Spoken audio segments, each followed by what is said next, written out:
This story belongs to a friend of mine. He told me this once, and I simply have to share it. My friend is of Wui-Queenux heritage, a Native American tribe who settled in the Pacific Northwest coast.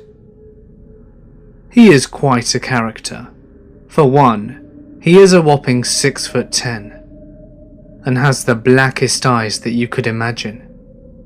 He always has this frowning face going on, which makes him even more intimidating. He is everything but a bad guy.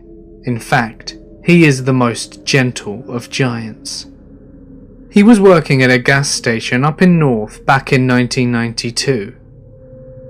He has pretty much always worked the graveyard shift, from 11 PM to 7 AM. Business wasn't exactly booming at nights, so he was usually watching TV or reading magazines between customers. And there were a few. This area he lived in and worked in was deeply associated with all things Native American. There was a potent sense of pride in the surrounding communities, but also a very distinct presence of superstition and old traditions. My friend was no exception. He was a firm believer in all things of the old. This made his encounter even more terrifying. One night, he was sitting as usual watching TV when a customer entered the gas station. The customer paid for his gas and a pack of smokes and some soda and returned to his car. Nothing unusual. But as my friend looked out the window towards the customer's car, he spotted what looked like a huge dog sitting by the edge of the woods. Now the window is located out on the side of the building, some distance from the sliding door, and overlooks the pumps and the roof covering it. On the sides of the roof, there are pretty strong halogen lights, which shine in to the gas station. This gives the gas station not only eerie lighting, with the blinds casting long, stripped shadows, but also blinds the teller to an extent. As he peered through the window trying to focus on the dog, it was gone. He didn't think much of it. Even if it were a wolf, he was inside and wolves don't tend to rob gas stations at night. Wolves were common here, but this wolf was huge. He brushed it off and returned to his mindless show on TV. A couple of hours go by, and not a single customer had entered since the last. He was about to refill some condiments when he heard a large thud coming from the back. It wasn't inside, but he could hear it. It came from the back, and behind the building they kept the garbage. The gas station has been visited before by scavenging homeless, but my friend didn't really care. It wasn't his garbage, and it was just garbage. Let them take it. But it kept getting noisier. He decided to grab a flashlight and a gun from the office and circle around the back to tell whoever was venturing there to leave. He had had enough. His presence alone would have scared off anyone, but he wanted to feel safe just in case. He exited through the sliding doors, walked past the window he was sitting by, and as he turned the corner, he shines his light towards the dumpster. As the cone of light hits the dumpster, my friend instantly drops the flashlight and the gun. It's the huge dog he saw before, scouring through the garbage. It wasn't a dog though. It clearly stood on its hind legs, reaching the same height as himself. It could not be a bear. It was too gaunt. The creature's eyes had been glowing in the light of the flashlight, making it even more terrifying. He ran inside the gas station, and he wasn't followed. He locked the door and stayed in the whole night, and quit the very next day. My friend is still convinced that he saw a Skinwalker, a shape-shifting shaman of sorts that are common occurrences in Native American lore and culture. I don't think he ever plans on working nights again.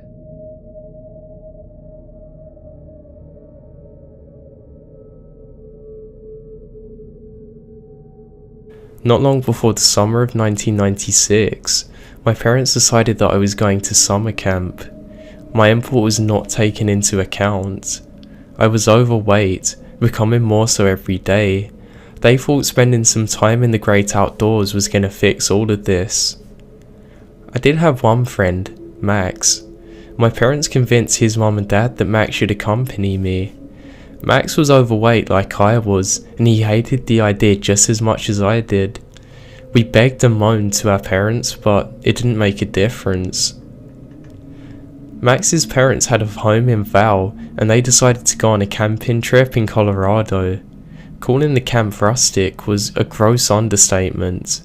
The cabins had no electricity or running water. The showers had to be used sparingly, and they weren't exactly hot. And the thing was, it was supposed to be at the discretion of the campers. I never understood this. The daily activities consisted of hiking, horseback riding, riflery, rock climbing, rappelling and water rafting. Normal activities for children, but I didn't like any of this. I was overweight. We stayed at Max's family home in Val for a few days before leaving towards the camp. We enrolled for a 3-week term, the shortest on offer. So for several days in Val, Max and I ate as if the world was ending.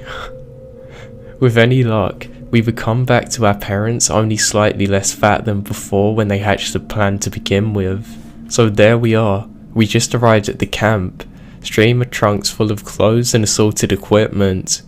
We had some normal stuff, like backpacks, flashlights, canteen stuff, portable cookware, etc. Now to reach our cabins, we had to haul our trunks 1 mile up a hill. Now, we had no idea in advance just how bad that our accommodations were going to be. We were also practically in tears when we heard that we are only going to be allowed 1 care package during the 3-week term. Our first impressions were unsurprisingly that of a poor one. Max and I both recognised how pathetic our attitudes were eventually though.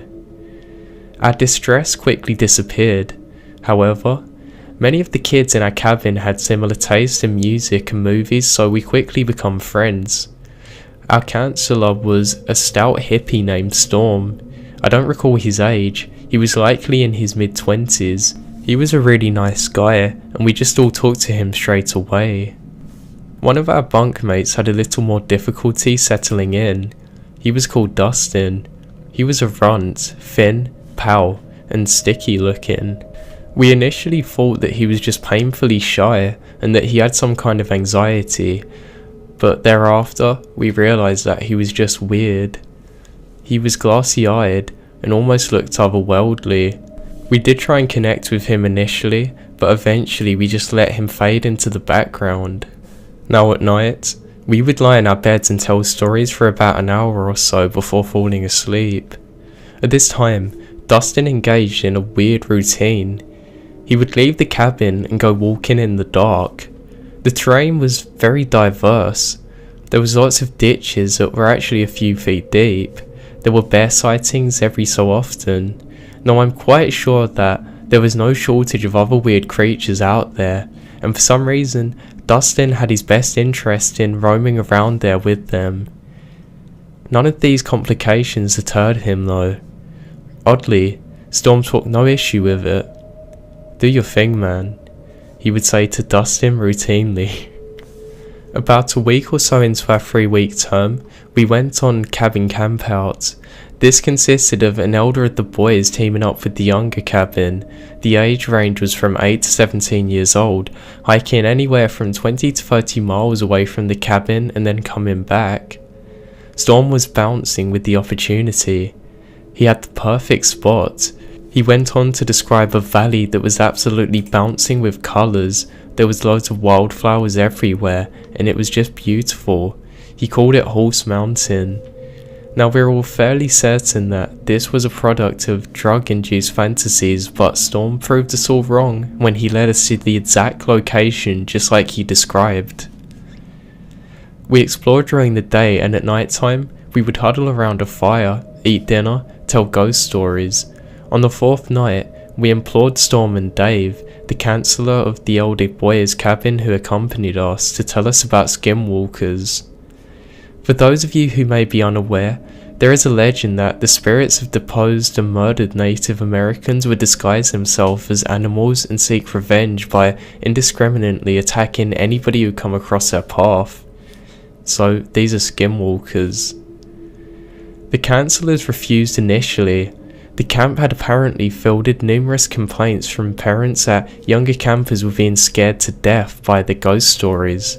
Now eventually, Dave was the one who broke his silence. Our persistence had paid off.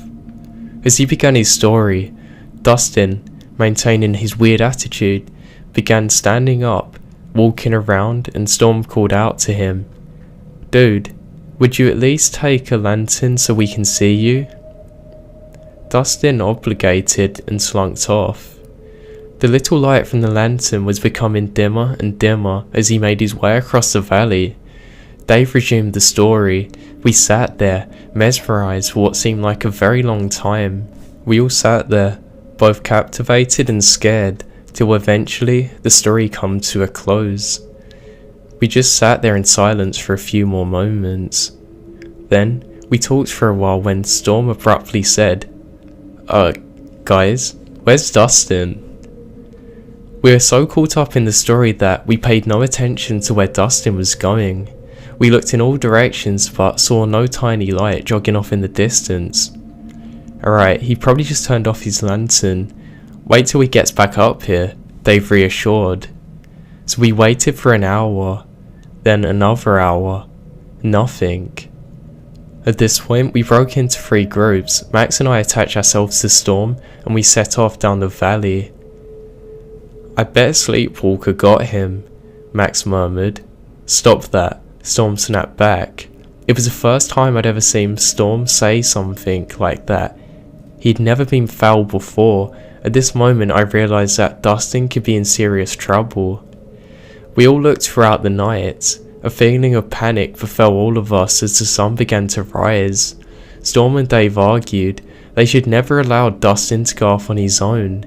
After some intense arguing back and forth, they decided that Dave would hike to go and get some help.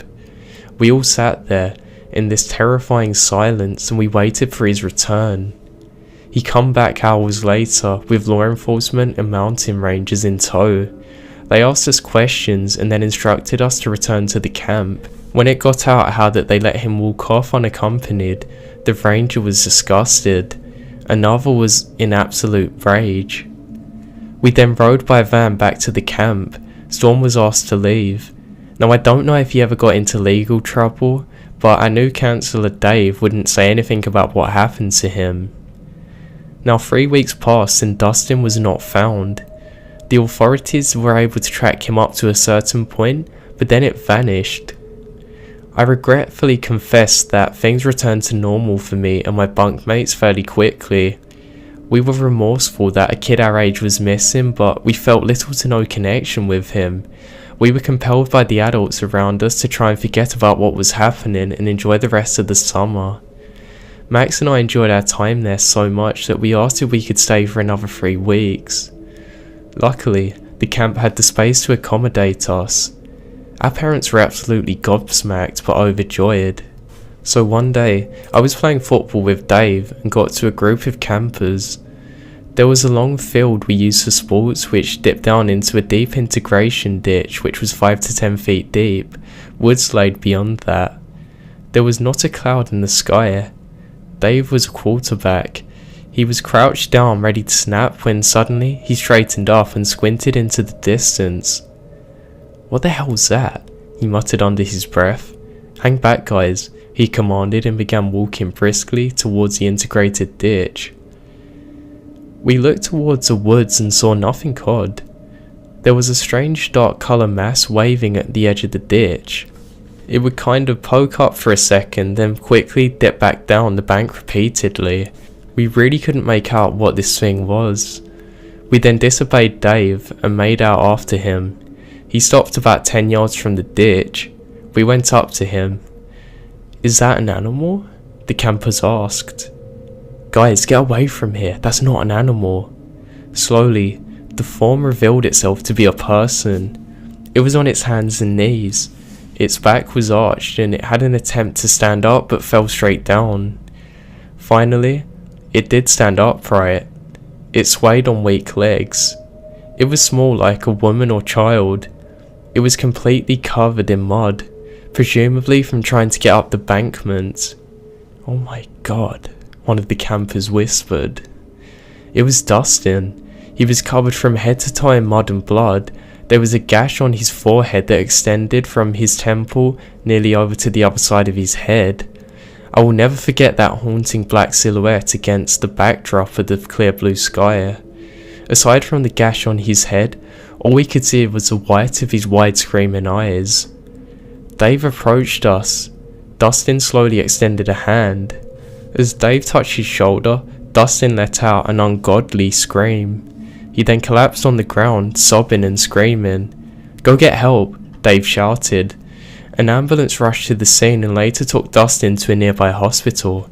The camp staff were very secretive about the situation.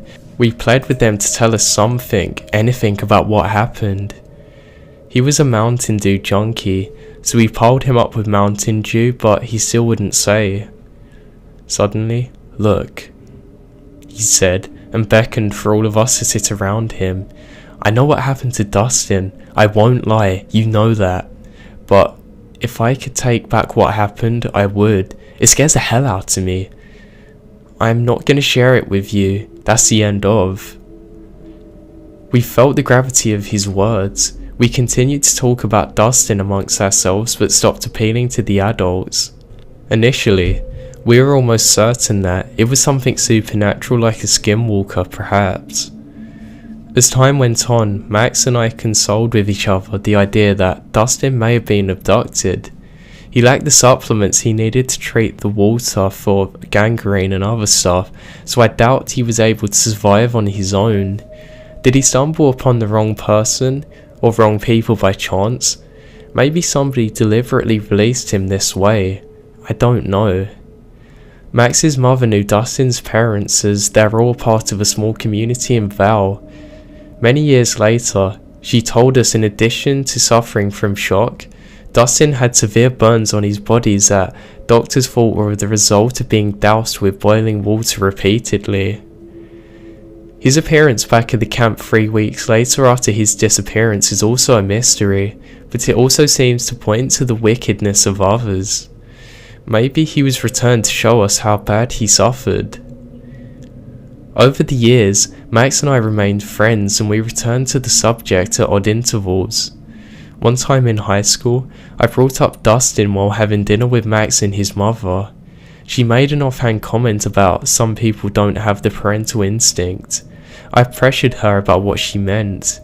She said Dustin had severe medical trauma and mental problems and his behaviour changed dramatically after the ordeal. His parents couldn't cope with the challenges of raising him and they abandoned him in a psychiatric ward. None of his old friends in Val had even contacted him or knew his whereabouts. If, dear reader, you're looking for closure, I can offer none. Certainly this is not a happy ending, but maybe it can be a teaching moment. I've told this story to dozens of people over the last 2 decades. They always point to the obvious desperate evil and depravity of Dustin's abductors. They never recognise what I consider to be the most disturbing element of this story. Dustin was discarded by the people closest to him, his parents, the counsellors, even us kids. He was odd, but not bothering with him made him even more vulnerable. Even with the noblest of intentions, complacency and distance can put oneself and the others into the path of ruin. All it takes is a bit of indifference to lead the lamb to the slaughterer.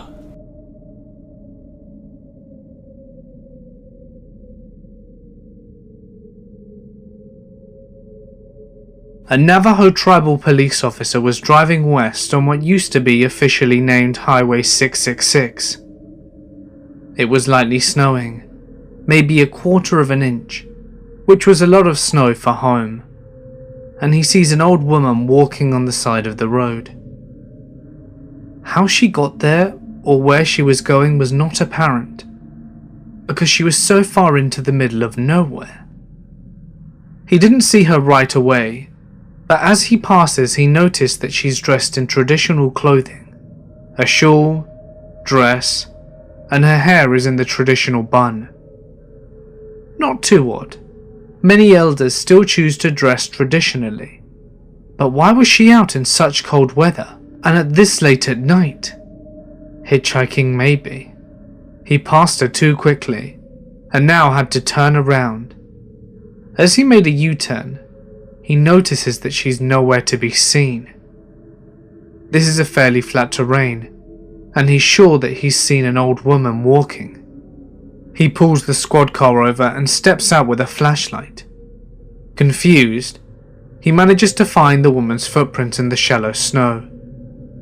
He stops the footprints until they suddenly turn into what looks like dog footprints leading away from the road in a hurry. He immediately jumps back into the squad car and meets up with another officer near his patrol. He's a little shaken up, but asks the other officer if he's seen anything like that. The officer tells him that he has, and he also explains that sometimes it's an old woman, sometimes a very beautiful young girl, but always on the road and always in the snow, waiting for the right good Samaritan to let her in their car. I still get nervous driving up these wide open spaces at night. I keep my eyes strictly on the road and turn my music up high. I rarely pick up hitchhikers, but I never pick them up at night.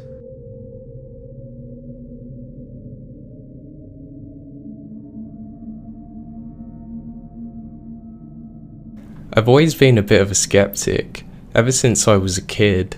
Scary stories don't faze me. Horror games have never frightened me, and whenever I hear something weird at night, I instantly assume that it's something normal, just like an animal or something. Despite this, something very unsettling happened to me the other day, and I'm not really sure what to make of it. It's the first time in years that I've been genuinely frightened. So I live in a forested area in the US. Me and my girlfriend live in a large cabin there, and although there are many roads nearby, our nearest neighbourhood is at least 1 kilometre away. We also have 2 cats, one of which sleeps in the bedroom with us while the other goes out at night and does whatever cats do when they're out of sight. Anyway, I like to stay up late at night and sleep late into the morning, whereas my girlfriend, she's an early bird. So anyway, it was about 1 in the morning. I was watching some crap on TV in the living room whilst my girlfriend slept in the bedroom. I was beginning to grow tired when I heard something outside. Now it was pretty near to the cat flap. For clarity, our cat flap uses an electronic chip, so only our cats can use it. So I just assumed that it was one of the cats coming into our house. I ignored it, but then I heard it again. It sounded like something thudding against the flat. Now this happened a few more times before eventually I just lost my patience. I went straight up to go and open the door. Clearly, this stupid cat was having trouble trying to get in. I never really thought much of it at the time, but this was weird because we feed our cats well. They're very lean rather than chubby. So anyway, with this confusion in my head, I passed the bedroom and I peered in as I walked past. I wanted to see if my girlfriend heard the noises too. She was fast asleep, but the cat that sleeps with us was now staring out the window, wide awake. I called her name. Nothing. She just keeps staring. I shrugged it off and I kept heading towards the kitchen. To be honest, I was getting a little unnerved at this point. It didn't really make sense why my cat was looking out the window like that and also not responding to me. But I eventually reached the back door.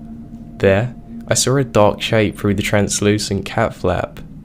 I sighed, expecting the cat to be out there, and opened the door. It took a moment for the door to open, and I then saw the cat tense up as I opened the door. I opened up the door. I froze. It wasn't my cat. Whatever it was had started moving before I opened it, and I only caught a glimpse of a distorted figure. It was kinda like a tailless dog. Now, this thing was moving quick, bolting, absolutely blazing out of there. I freaked out and slammed the door shut. What the hell was that? I wasn't sure. Then, my natural skepticism kicked in. I just assumed it was my other cat, and I merely started laughing. Perhaps the darkness made it appear larger. Nevertheless, I was creeped out, but decided to go back to sleep. But as I slipped into bed, I realised something more horrifying. The second cat was asleep on the rug. It took me a long while to fall asleep that night. Everything seemed normal now. Maybe it was just my mind playing tricks on me. Well, that was until a few hours later. I woke up to a strange feeling of dread. Something just wasn't right. My girlfriend was fast asleep. I held my breath. I then heard something creaking by the door. It sounded way too loud to be one of the cats. It was as if a person was walking about. I reached towards a bedside cabinet and flicked on the lamp. The room was now fully illuminated. I then saw something standing just outside the open door, staring right back at me. The same twisted figure that I spotted outside earlier. It wasn't very tall, maybe a little over 5 feet, but what was wrong with its face? That was what scared me the most. I only caught a glimpse of it, but what I saw is going to stay with me forever. It looked like a dog, but with an elongated face, almost human-like eyes. You know the weird distorted snarl hounds pull when they pissed off? It was that expression. I instantly started yelling profanities as I scrambled backwards trying to straighten myself up. The creature then turned and sprinted down the hall. I heard it dash outside and go past the window behind us just above the headboard. I managed to look out as my girlfriend started to panic as she woke up fully. We both caught a glimpse of whatever the hell that thing was as it dashed into the woods nearby our home. Grabbing my trusty shotgun from beneath the bed, as well as a couple of rounds from the ammunition box that sits right next to it, I ran outside the room in my underwear and rounded the kitchen. The door was fully open. I'd forgotten to lock it when I originally saw that thing. Now I haven't seen it since. We still live in our cabin, but I've got about 40 sturdy locks on all of the main doors and windows in the house. I always check them at night. I also go to bed a little bit earlier than I used to, so I'm asleep when the freaks of night start to wake up. I've read a bunch of stories that I can compare to my story. I guess I saw what you call a skinwalker. I just know that I never want to see it again.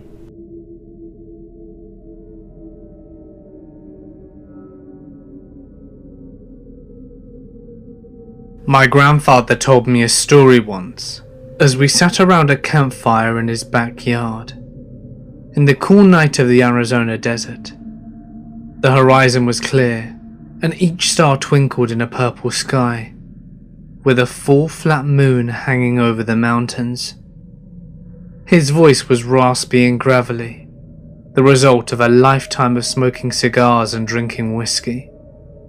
The fire danced and shined across his dark, wide eyes as he settled into his seat, ready to tell his story. Way back when I was a boy about your age, I lived outside an Apache reservation with your great-grandfather. He had returned from the war and set about raising horses and cattle on an 100-acre ranch settled between a brambly mountainside with dirt good for growing thorn bush and not much else. One night, my mother was sick, and Pa and I took a trip downtown about 50 miles away, straight through a dry desert, over a washed-out creek and some old abandoned farmsteads. Pa and I were driving an old Ford pickup truck. I remember it was dark out, inky and thick, with only the lights of our old truck lighting up the road. I remember when the engine began to splutter and the truck slowly had to stop. "God damn it," Pa said, guiding the Ford to the side of the road as it coasted to a halt. "Stay here, son," and he stepped out into the darkness, shutting the door with a heavy thud. My window was down, and the cool desert air was breezy and felt good on my hot face and neck. Pa was getting water from the back to cool the engine, and that's when I smelt it. Rotten eggs. Strange, I thought, to smell sulfur in the desert. My nose also picked up carrion, like one of those dead, bloated cattle that would drop from the heat and lay there until the crows pecked enough holes into the hide that the whole thing would explode. It stunk, and I gagged. My skin started to tingle too, and the back of my neck felt itchy, and my face started to get hot. The wind stopped blowing. "Pa?" No answer. My heart started beating, and I felt such a fear in me, in my bones and in my chest. Boy, I tell you, I've never felt fear like this. Not until Vietnam. Not until I saw men dying around me. I locked the door and reached over for my pa's door and saw a shadow bound across the road through both dim beams of light, across the partially opened domed hood. There was a creature. You have to understand, there were legends. Old legends. Older than the rock cairns out in the valleys. Older than the crazy horse, than Sitting Bull. Older than the Indian chiefs and their shamans. The Apache, the Hopi, the Cherokee, all of the old tribes and first people. They told tales and old stories about dark Indian magic. A deal made with the old spirits of blood sacrifice to gain power, old power, enough to fight each other, the Spanish, and later the white men that came for their lands and women. They called them Skinwalkers, shape changers, old warriors resurrected as skinless men, all sinew and muscle, walking on deer legs with the torso of a man and the head of a coyote, but messed up, with long, malformed snouts, teeth like a Bowie knife, long arms and standing 7 foot, even hunched over they'd gut the old cowboys and white riders. They'd run through bullets, sabers, part the Spanish armor as if it were potato sacks. They could also change their voice to match the person that you knew or might know. That's what I saw. Big and fast, only for a second it ran across the road, and it turned, looked right at me in the cab, right into my eyes, and I swear it grinned at me. I sank into my seat in shock and fear, shaking. I knew death was near. The air was electric. I smelled ozone and brimstone. The air felt like right before when lightning comes and blows a tree into smithereens. I yelled for my pa, but no words came out, just a dry squeak. I was shaking as grandfather told his story. He was still here, so I know he lived, but the supernatural always fascinated me, and even now, I felt the force of his words. The real power of Skinwalkers was the trickery, sure. They could change their voices, but also their skin. That's why the gods took their hide, so that they could take others. Not for long, the legend says, maybe an hour, before the soul of the skin who they were wearing would come looking for their mortal shell before going to whatever hell awaited them. Though I think that getting skinned alive was hell enough. A minute passed in what felt like a lifetime. 1 second in 1,000 years. My father opened the door and I jerked my head to the left, putting my fists up to fend off an attack. "Son, it's me," my father said, before climbing into the cab. He grasped the steering wheel and pulled himself in, awkwardly jerking himself back into the seat I cringed in the corner. I looked at him. I looked hard.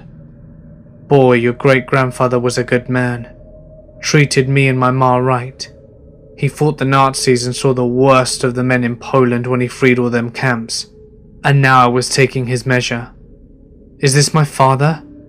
Do I make a run or do I die? Is this him or not? Let's go get that medicine for your ma.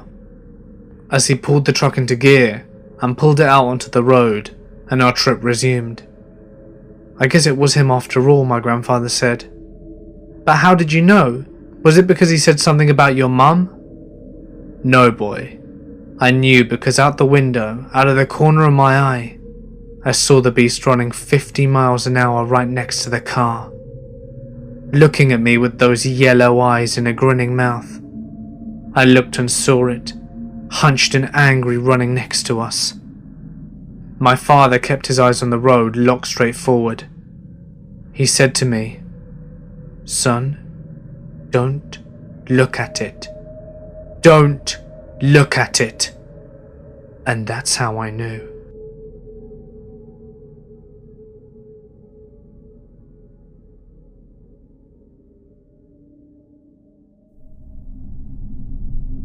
Hi, I'm about to tell you a story that's absolutely true.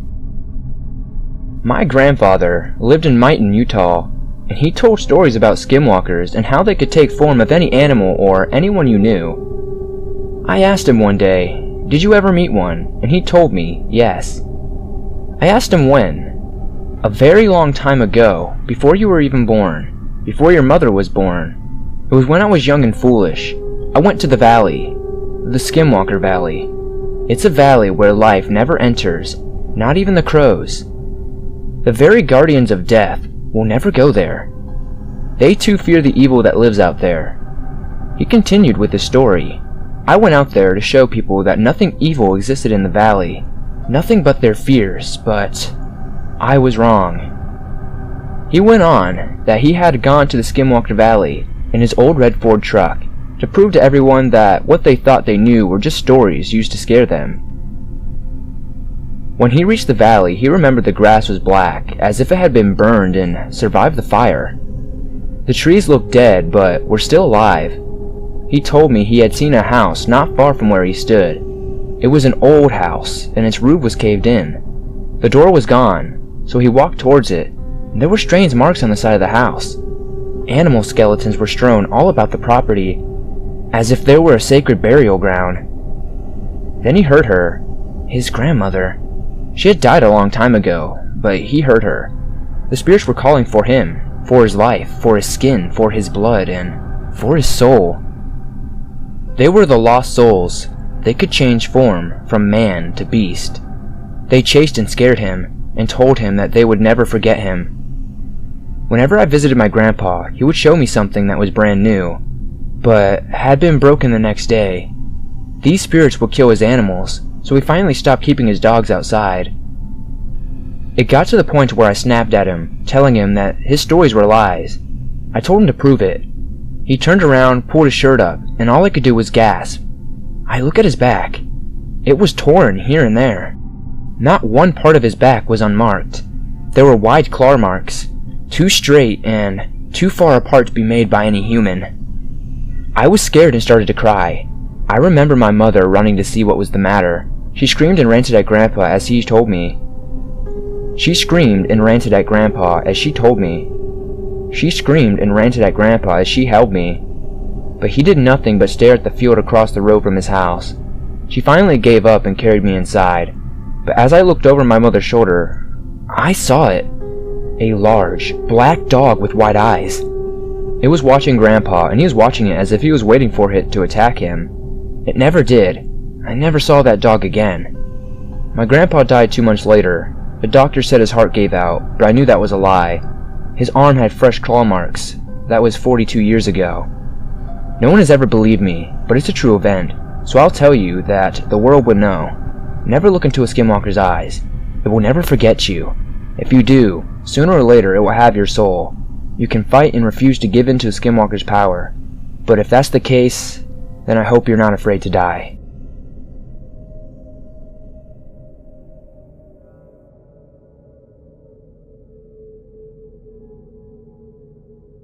It's an experience he had with a skinwalker on the Navajo reservation.